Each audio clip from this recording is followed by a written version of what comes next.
Hello children, welcome to the Standard 6 Social Science class. Dear children, today I will teach you chapter 8.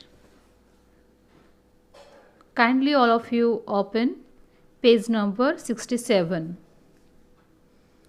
The first empire, the Mauryas. The Mauryas established their first ever empire in India. It was called an empire because it was large than a kingdom. Chandragupta Maurya was the founder of the Mauryan Empire. The Mauryas controlled more land than any previous ruler or dynasty. Children, see the timeline. 326 BCE. Children, what is the full form of BCE? BCE full form is before the Common Era. See 326 BCE, Alexander's invention. 321 BCE, foundation of the Mauryan Empire by Chandragupta Maurya. 305 BCE, Greek general Seleucus defeated by Chandragupta. 297 BCE, Bindusara succeeds Chandragupta as the Mauryan emperor. 261 BCE, Kalinga War, rule of Ashoka. 185 BCE, end of Mauryan dynasty and the foundation of the Sung dynasty. So children, in this chapter we will discuss about all these things. In our earlier chapter, we read about the emergence of Magadhas, the most powerful Mahajanapadas kingdoms between 6th and 4th centuries BCE. During the period of 4th century BCE, Magadha was ruled by the Nanda kings. Chanakya, a minister of Nanda's court and a brave warrior named Chandragupta, together raised an army and ruined the Nanda's kingdom. Later, the Mauryas established the first ever empire in the history of India. It was also the first dynasty in India's recorded history. The Mauryas controlled more land than any previous ruler. A group of states under a single ruler is known as empire. An empire consists of several kingdoms or states that have been brought under the control of a single ruler. Empires are larger than kingdoms. The first historical empire in India is the Mauryan Empire. It stretched from Magadha in the east to Kandahar in the northwest to Kerala in the south. The invention of Alexander and Great. Alexander the Great was the king of Macedonia. He was one of the world's greatest conquerors. Alexander wanted to conquer India because he had, children, turn the page, because he had heard lots about India's wealth and prosperity. In the 4th century BCE, Alexander attacked northwest India. The most famous of his battle was with Porus. After a series of conquests, he left India. He placed his governors in the conquered territories in northwestern India. Seleucus Nicator was the most important among them.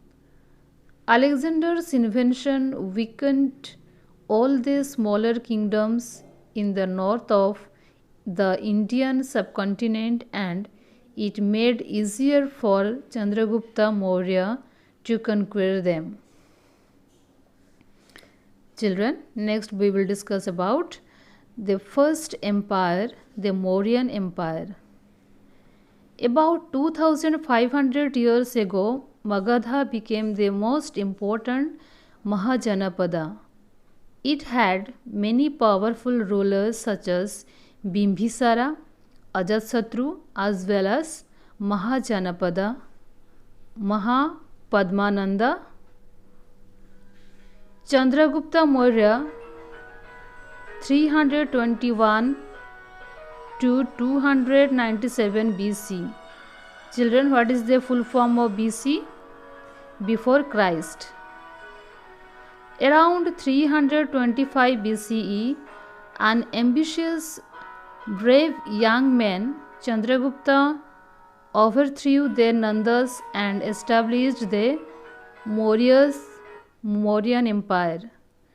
Chandragupta did all this with the help of Chanakya. He then turned his attention to another part of India. In the northwest, his enemy was Seleucus Nicator.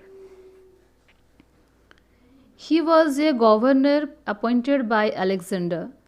After defeating him, Chandragupta made him to surrender eastern Afghanistan, Baluchistan, and areas west of the river Indus. Seleucus got his daughter Helen married with Chandragupta and sent Megasthenes as ambassador to his court. Children, see, this is Chandragupta Maurya. Next, we will discuss Bindusara 297 to 273 BCE. Bindusara succeeded Chandragupta in 297 BC.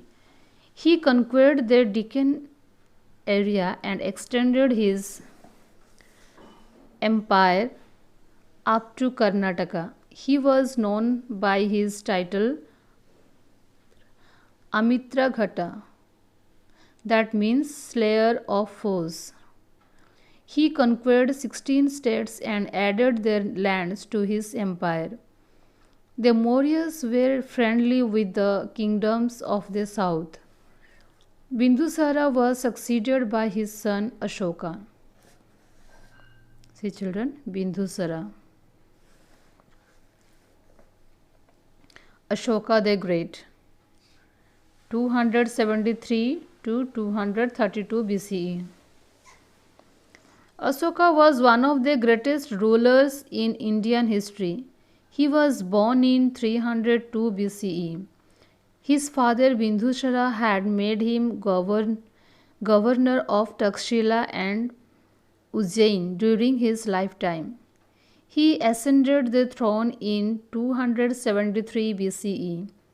He was a great warrior and wanted to extend the boundaries of his empire further. He was the only ruler of the world to have given up war after winning one. This was the well-known Kalinga War. See children, Ashoka the Great. Next, we will discuss the Kalinga War. The turning point of Ashoka's life was his conquest of Kalinga. Kalinga name is Odisha. Kalinga was a very powerful kingdom which had a flourishing trade. When Ashoka ascended the throne, Kalinga was the only kingdom that was not under the Mauryan control. Ashoka attacked on Kalinga with full force and there was a fierce battle. About a lakh and a half people were captured and more than a lakh of people were killed. It caused a lot of suffering to the people, which gave Ashoka much grief and remorse. So, after annexing Kalinga, Ashoka gave up war and soon after became a Buddhist. Ashoka was really disturbed by the Kalinga War, so he wrote about his feelings in one of his rock edicts. Now, instead of setting his goal to be a Digvijay, victory on all directions, he became Dharma Vijay. Later, he became a Buddhist and adopted the policy of Ahimsa and became known as Devanam Priya, that means the beloved of the gods. He is known as a unique ruler because he is perhaps the only king in the history of renounce conquest after winning a war. Children, now we will see Ashoka and his Dhamma. The word Dhamma is a Prakrit term which means religious responsibility. It was a set of moral principles. Main principles of Ashoka's Dhamma. Ashoka's Dhamma was inspired by the teachings of Buddha.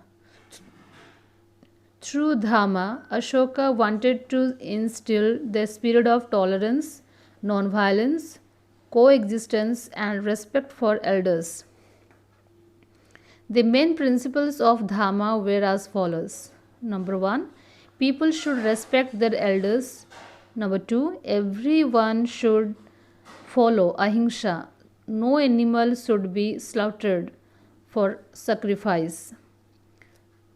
Point 3, people should respect other religions. Point 4, people should give gifts to Brahmins and monks. Point 5, people should be gentle with slaves and servants. They should be truthful, kind, and charitable. Point 6, people should treat all the creatures with compassion. Point 7, people should live in peace and harmony. Next, we'll see Ashoka's measure to spread Dhamma. Dhamma refers to a person's duty to live according to certain religious and social code. 1. He carved his policy of Dhamma on pillars, caves, and rocks. These edicts were written in Prakrit, the language of ordinary people. Point 2. Ashoka appointed special officers called Dhamma Mahamatas for the maintenance of Dhamma. Point 3. He himself set an example before his people and gave up hunting and eating meat. Point 4. He called the third Buddhist council at Pataliputra to remove the difference among different groups of Buddhists. Okay students, thank you.